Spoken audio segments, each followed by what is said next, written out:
Alright, so again, good afternoon everyone. Today we're going to discuss the 5th week of this quarter's module, and this is all about correlation. Now when we say correlation, do you have any idea what does it mean? Any idea of what correlation means?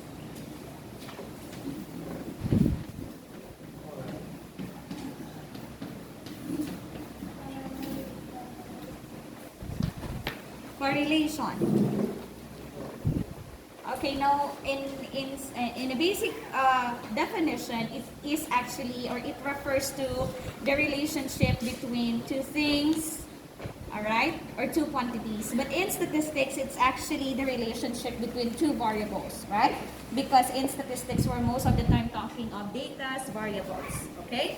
Now, if a data is represented as a set of ordered pair, when we say ordered pair, it is normally presented as X and Y, right? That is what we call ordered pair. So in a correlation, we take X as the independent variable, or that is explanatory, and the Y, which is our dependent variable or our response. Okay? So this is our independent and dependent variable. Now, when we say dependent variable, most of the time, those are something that you can manipulate, okay? Something that you can actually control.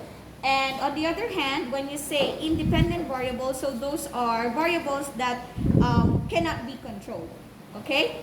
Now, we also have what we call bivariate data. Now, what about bivariate data? So these are actually data that has two variables, bi, okay? From the word bi here, that means two variables, okay? So for statisticians, it is interesting to know whether the variables in this type of data are related or not.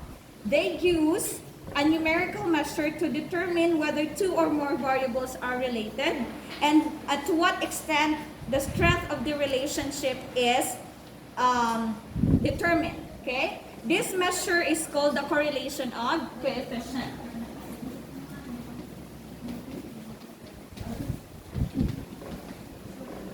Please take note of the terms used for correlation, okay? Correlation of coefficient. So that is the measure of, that we use for bivariate data.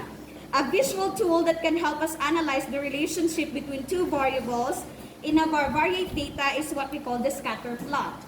We have some examples of scatter plot that will be in your module. So some of it are actually like this, if you can see that at the back.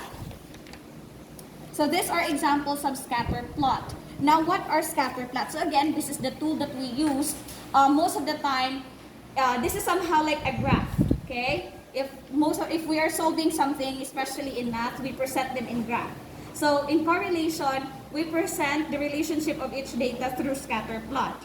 So it is a graph that shows the points X and Y plotted in the XY plane that corresponds to the recorded values in the data. The independent variable X is associated with the X-axis, okay? Right, so if we have a graph over here, we have the X and the Y-axis, right? So this is our bivariate data. X here in the horizontal axis is what we call our independent variable. That means they can be controlled or manipulated. On the other hand, we have the Y variables here, which is plotted in the vertical axis or the Y-axis, and these are the data that we can no longer control. Do you understand? Any questions with bivariate data? Okay, now as I mentioned earlier, we have a scatter plot. So these are examples of the graphs that we actually use for bivariate or for our data in correlation. So we have 4 types of graph.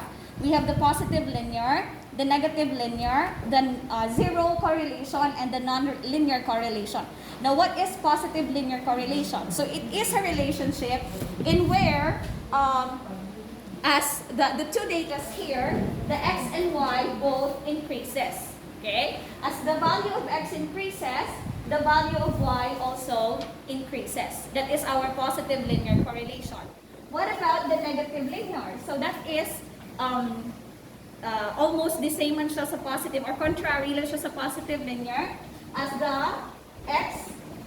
decreases, as x decreases, y values also decreases. So as you can see here on the scatter plot, we have the points plotted, and as the points decreases, or the values of y decreases, the value of x also decreases. Now we also have what we call the nonlinear correlation. When we say nonlinear, just the points are actually just not related. Okay, you cannot see the relationship yet. When you're looking at the graph, you cannot identify right away what is the relationship of the two variables of x and y. So that's what we call correlation. However, there is almost like there is a pattern, but we cannot identify if it's positive or negative. So that's why nonlinear siya. Okay? As you can see here, as x increases, the y increases, and then at some point, both of them decreases. Okay? So again, there is a pattern, but there is no definite relationship between the two variables. What about the zero correlation? So the zero correlation, so meaning to say, as in zero, wala din sila relationship. The dots here, or the points, are just being scattered. Okay? There's no relationship at all. Do you have any questions within the graphs? Any questions? So in your module, we have a specific definition of each types of graph there. You may also read that. Now let's proceed to the correlation coefficient. Okay? When we use the measure of correlation, we determine the strength of linear relationship between the two variables. One known relation coefficient is the Pearson product correlation coefficient, or the PPMC. So the correlation coefficient computed from the sample data measures the strength and direction of a linear relationship between the two variables. We use the symbol rho, like the P here. This is our symbol for correlation coefficient. Okay? This is to represent the population correlation coefficient, and R for the correlation coefficient. So the slant R na siya. Correlation coefficient, and the symbol rho is for the population correlation. Now, the correlation coefficient ranges between positive 1 and negative 1. So these are the values of our correlation coefficient. Dra lang na siya nag-lie between. It can be greater than, or it can be equal to or less than positive 1, or it can be less than or equal to negative 1. Now, a value close to positive 1 signifies a strong positive linear relationship. Okay? If the set value is closer to positive 1, it indicates a positive linear relationship. If it's close to negative 1, that indicates a negative linear relationship. If the set value is much closer to 0, that means there is no correlation. Okay? Or zero correlation. Also note that even if the two variables x and y are linearly related, it does not necessarily mean that one of them is causing the change to the other. Okay? So as I mentioned, we only are referring to two datas or bivariate datas. So there are some situations in which not only the other variable or the other data affects the other. So say for example, there can be external factors. Example, you are trying to determine the scores of students in an exam. Okay? And the number of hours they review for the said exam. So that's the two data that you have. The score, and then the number of hours that they review. Okay? So, not all the time that the number of hours that they review could give them or could lead them to a high score in the exam. There are still a lot of factors that may actually affect their scores, right? So, it can be how effective the teacher delivered the lesson or how effective they were able to understand the said lesson. Okay? Hindi tanan-tanan nga nagtaas ang score mo sa isa ka exam, that's because of you spend a lot of time reviewing. Di ba na? So there are still a lot of factors or external factors that may affect the score that you have for the said test. Okay, so those are example of the external factors. Okay, now for the relation coefficient, we have there the formula.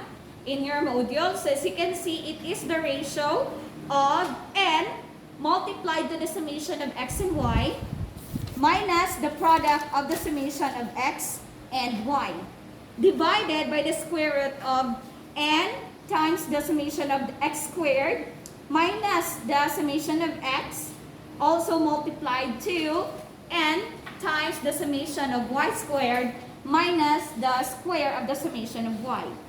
That is in your module, okay? Now let's proceed to testing of population correlation coefficient. After computing for the correlation coefficient R, after we compute for this, it must be interesting to know whether there is a significant or sufficient evidence to conclude that the population correlation coefficient rho is significant. Okay? So this is now the time that we apply our knowledge with presenting our null and alternative hypothesis. Okay? We will still do the same process that we did in the previous chapter. Okay? We provide our alternative and null hypothesis, the level of significance, and then we're going to solve, plot, and do the graph, and then interpret the results. We will still be doing that in our correlation. Now, we need to do this because our sample data might not really reflect the truth about the whole population. So we perform a test and make a decision based on a set level of significance that we set either 1% or 5%. That's our level of significance. So that is the level that we will mostly use when we conduct our correlation coefficient. Now, a hypothesis testing for rho can also be one-tailed or two-tailed. Okay? So the same is true with our sample hypothesis last time. So we can actually perform one-tailed, two-tailed, left or right. Okay? The null and the alternative hypothesis for this test are shown below. So, if it's a left-tailed test, our null hypothesis, the rho should be a greater than or equal to 0. And our alternative here, or H1, our rho should be less than 0. This is our left-tailed. For right-tailed, our null should be, the rho should be less than or equal to 0. The alternative should be, it should be greater than 0. That's our alternative. So as you can see here, we are determining the test according to our alternative hypothesis. Okay? Kung mas less than siya sa 0, it should be left-tailed. If it's greater than 0, it should be right-tailed. And of course, if it's two-tailed, so that is still the same sa previous chapter last time. Null, the rho should be equal to 0. Alternative, the rho should not be equal to 0. Okay? Now, if it's a left-tailed, and these are the tests, or these are the null and alternative hypothesis that we determine. So when we say the null is greater than or equal to 0, and we do not reject the null hypothesis, so that means there is no significant negative correlation. When we do not reject the null hypothesis on the right tail, that means there is no significant positive correlation. If there is no significant relationship and we do not reject the null hypothesis for two-tailed, then no significant correlation is presented. Okay? Now for the t-test for correlation coefficient, we also have another formula for that. T-test is equal to R divided by the square root of 1 minus R squared all over n minus 2. Okay? Any questions? That's all for today.